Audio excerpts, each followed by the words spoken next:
Yeshua, verse 12, also that he might set apart the people of Israel with his own blood, suffered outside the gate.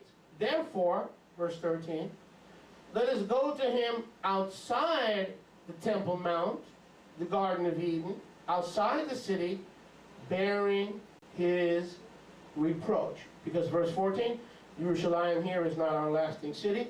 We look for the Yerushalayim that is yet to come. Two terms you need to be familiar with. Outside the camp. As an example, in Vayikra 4:12, it says the following about the sacrifice of the bull. Once the bull is killed, listen, once the bull is killed, he must be taken outside the camp in a place that is ceremonially clean, where the ashes are thrown, and it must be burned in a wooden fire on the place of the pouring of the ashes. Did you get that? The place outside the camp that we are talking about was a place where the sin sacrifices were to be totally burned outside the camp. Was Yeshua our sin sacrifice? Yes, he was. He had to be discarded outside the camp. These are the qualifications. Outside the camp, but also before Yahweh. Not just outside the camp, but before Yahweh. Gordon's Calvary is to the northwest of Yahweh. It is behind or to the side of Yahweh. At the summit of the Mount of Olives stood this former budding branch, now had grown into an almond tree, planted on the Mount of Olives by David, and it grew into the crucifixion tree that Yahweh showed Jeremiah. It was here that Yeshua was nailed on a cross beam. Notice, not a cross, but a cross beam on the tree in the middle of two zealots. King Messiah Yeshua thus became the first fruit. Oh, okay. I got it. I got it. Okay.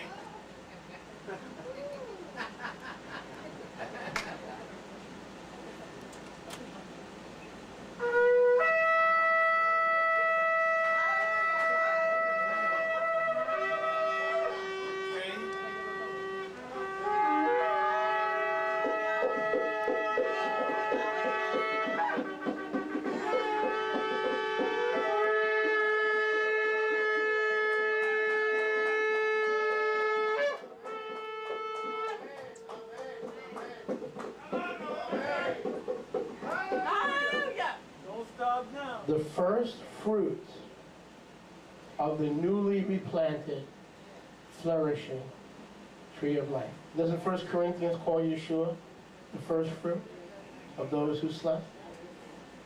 He not only is the tree of life, he hung on the original tree of life, the branch that David planted. That's why it was missing, 1 Kings chapter 6, from the temple. He not only hung on it, he became he became the first fruit of the tree of life.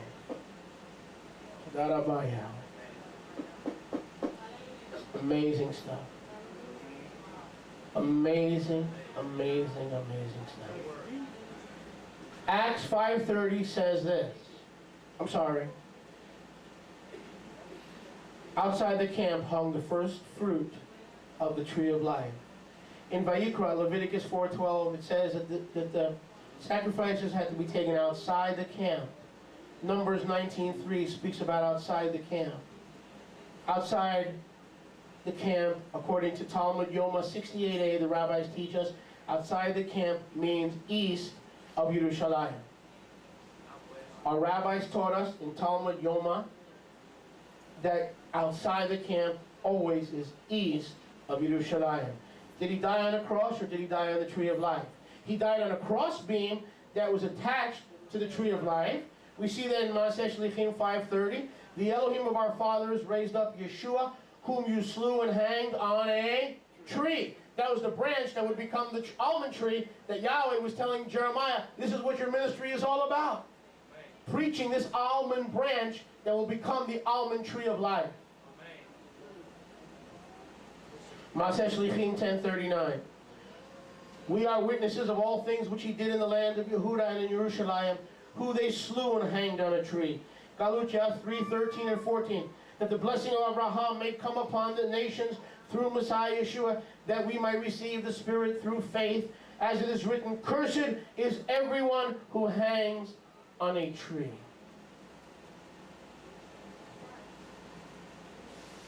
You see what Yahweh did? Yeshua became cursed, but the tree that held him was the tree of life. And Yahweh turned that curse into the first fruit of the tree of life. He turned that curse into the first fruit. Now I want to touch on one or two more things. Let me go backwards. In that documentary on the Discovery Channel, it is amazing that in all that mumbo jumbo and all that stuff that they were showing us, we actually, as I mentioned 2 weeks ago, we actually saw the actual tomb of Yeshua. Remember I told you that 2 weeks ago? Remember that? What was the actual tomb of Yeshua? They found a place on the Mount of Olives with approximately 40 to 45 ossuaries or bone boxes. One of those boxes said, Shimon bar Yonah, Simon, son of Jonah. That was the tomb of Yeshua, right next to the crucifixion spot on the top of the Mount of Olives. And those cameras show, they said, this is a tomb and the ossuaries of many of the early Nazarene Israelite believers.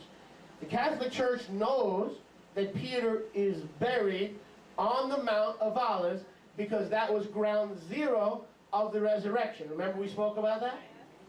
All the disciples wanted to be crammed in, their bones, into the Mount of Olives because they knew the Mount of Olives was rent by an earthquake when Yeshua rose, and that he's coming again in Zechariah 14:3 to rent the Mount of Olives again, and they wanted to be there, buried in his grave on ground zero. And so when you see this documentary, the alleged lost tomb of Yeshua, the cameras take you, remember that? At the end of the documentary, the cameras take you into this tomb housing the bones of over 40 Nazarene Israelite believers on the Mount of Olives. And we go back to Yochanan 19:41. It says this. In the place, well, let's look at it. Yochanan 19:41. In the place where he was impaled, there was a garden. And in the garden, a new tomb where no one was laid. So we know he was crucified and laid where? In the same place. You cannot be crucified somewhere around Jerusalem and be buried in Talipot, the outskirts east of Jerusalem, like this documentary claims. He was buried where he was crucified, at the place of the what? The skull. There was a garden, and in the garden there was a place, there was a tomb where no man had been laid. You follow me? So we know he was crucified at the skull. We know that's where the tomb was as well. Don't have time to get into this. And if you're still not convinced that Yeshua died on Golgotha and rose and was buried on Golgotha, rose from the skull and is returning to the skull, then this, you need to understand this.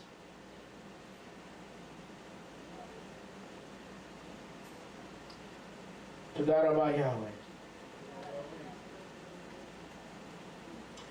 Bamidbar 15:35, Yahweh speaks about a criminal being stoned to death outside the camp.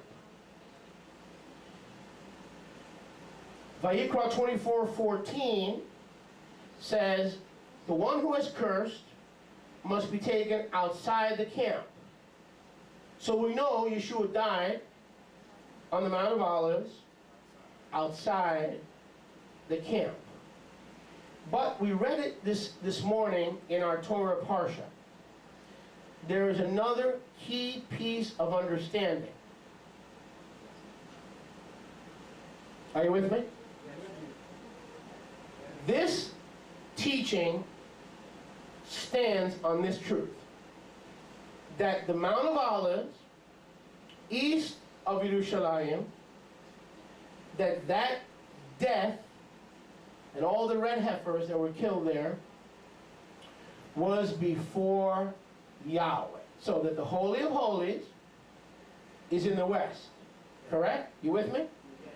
Yahweh's Shekhinah faces from the west to the east. I showed you that last week.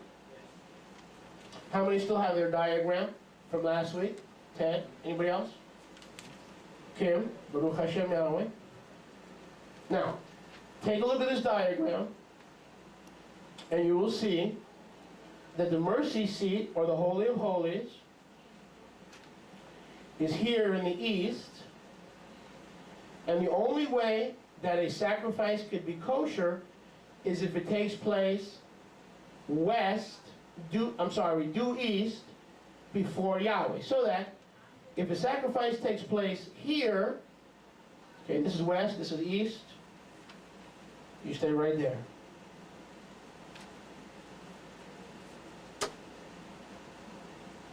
West, east. If a sacrifice takes place north, is it a legitimately kosher sacrifice? If it takes place south, is it a legitimately kosher sacrifice? If it takes place west, behind Yahweh, is it a legitimate kosher sacrifice? So, the Mount of Olives, by definition, to fulfill all the Torah, you could read the Torah from the beginning to the end. The phrase that you're going to see often is, before Yahweh. That the bull must be killed and burned before Yahweh. The goat must be slaughtered and exposed of before Yahweh. You cannot go through 5 pages of the Torah without seeing that term, before Yahweh. The only place that qualifies for Yeshua to die is before Yahweh or in front of Yahweh. Not behind Yahweh's back in the west, not to Yahweh's side, north or south. It must be east of the Holy of Holies, or the speaking place, the place of Yahweh's presence, His Shekhinah. Amen? I said amen? Amen. So, let's go east. Well, Yeshua couldn't die in the Holy of Holies because that was not the place of the skull. He couldn't die in the holy place. He didn't die in the outer court. So the first place before Yahweh, heading east, right in front of Yahweh's dwelling place on earth, the Holy of Holies, was across the Kidron Valley on the Mount of Olives. That is a critical piece to understand. From nowhere else, let's grab this again. From nowhere else can you see the veil being rent other than from the Mount of Olives. You follow me? If you stand here, you have the city gates blocking the view of the veil. If you stand here, you have the city gates blocking the view of the veil. If you stand behind the Holy of Holies, you have to see through the city gates and the back wall of the Holy of Holies. You cannot do that. The only place where, if Yahweh swung open those doors and broke that veil, that you could see the broken veil is in the east on the Mount of Olives, because the Mount of Olives looked down over the city walls, and then Yahweh swung open the doors and broke the curtain. So by definition, the centurion and the others standing by with him could not have seen the veil torn unless Yeshua had died before Yahweh, or meaning what? In front of Yahweh. Does it get any simpler than that? That's the only place anybody can see the veil. And we know Yeshua had to die. Why were all the red heifer sacrifices, why did they take place on the Mount of Olives? Because on the Mount of Olives, that was before Yahweh. And so they killed the bulls in the outer court, but they burned the bodies on the skull across the Kidron Valley. And so that's where Yeshua had to expire, outside the camp before Yahweh. The only place that qualifies outside the camp and yet before Yahweh is the Mount of Olives. So we have discovered the true lost tomb of Yeshua. The true lost tomb of Yeshua is right where John 19:41 says it is. On the Mount of Olives, before Yahweh, in the very place that he was impaled, hanging on the tree of life, the almond tree, because Yahweh said, Jeremiah, I will perform my word through this branch of the olive tree that David transplanted, that will grow up to be a full almond tree. Now, that begs the question, let me close with this, I think. That begs the question, well, where is the olive tree, where is the almond tree today? I believe that it is no longer on the Mount of Olives. I believe it served its purpose. I believe in the earthquake, Yahweh not only opened the graves, he opened the ground and took the olive tree, or the branch of David. The olive tree grew, and I believe it is being reserved in heaven. And when the new Yerushalayim comes down out of heaven, it'll be right where it originally was. You got that? I believe that if you go to Israel today, you will not find the tree of life, the almond tree. I believe when Yeshua split open the rocks of the Mount of Olives, the ground opened, Yahweh took the tree of life to heaven, and when the new Yerushalayim comes down from heaven, the tree of life will come down with it. Father, we thank you for your word to us today. We thank you that as you told Yirmiyahu, you have hastened your word to perform it. Do you see this almond branch? And do you know what it is? And now we know what Yirmiyahu saw. We know why David did not allow it to return to the Temple Mount with the building of the temple and Melech Shlomo, because it was planted at the place of the skull, the place where Yahweh would turn death into life, and the place where that almond branch would become the branch of David. The branch of David, the Mashiach, is also called the branch of David, the tree of life. And so, Father, we thank you for this wonderful revelation that you've shown us, how Yeshua died, not to the north or south or behind the back of Yahweh, but like all the sacrifices in the Torah, they were commanded to be performed before Yahweh, or meaning due east of the speaking place. And Father, we thank you that like the ashes of the red heifer, and the red heifer that was burned outside the camp, Yeshua also suffered outside the camp. And Father, we thank you that he hung on the tree of life that was transplanted.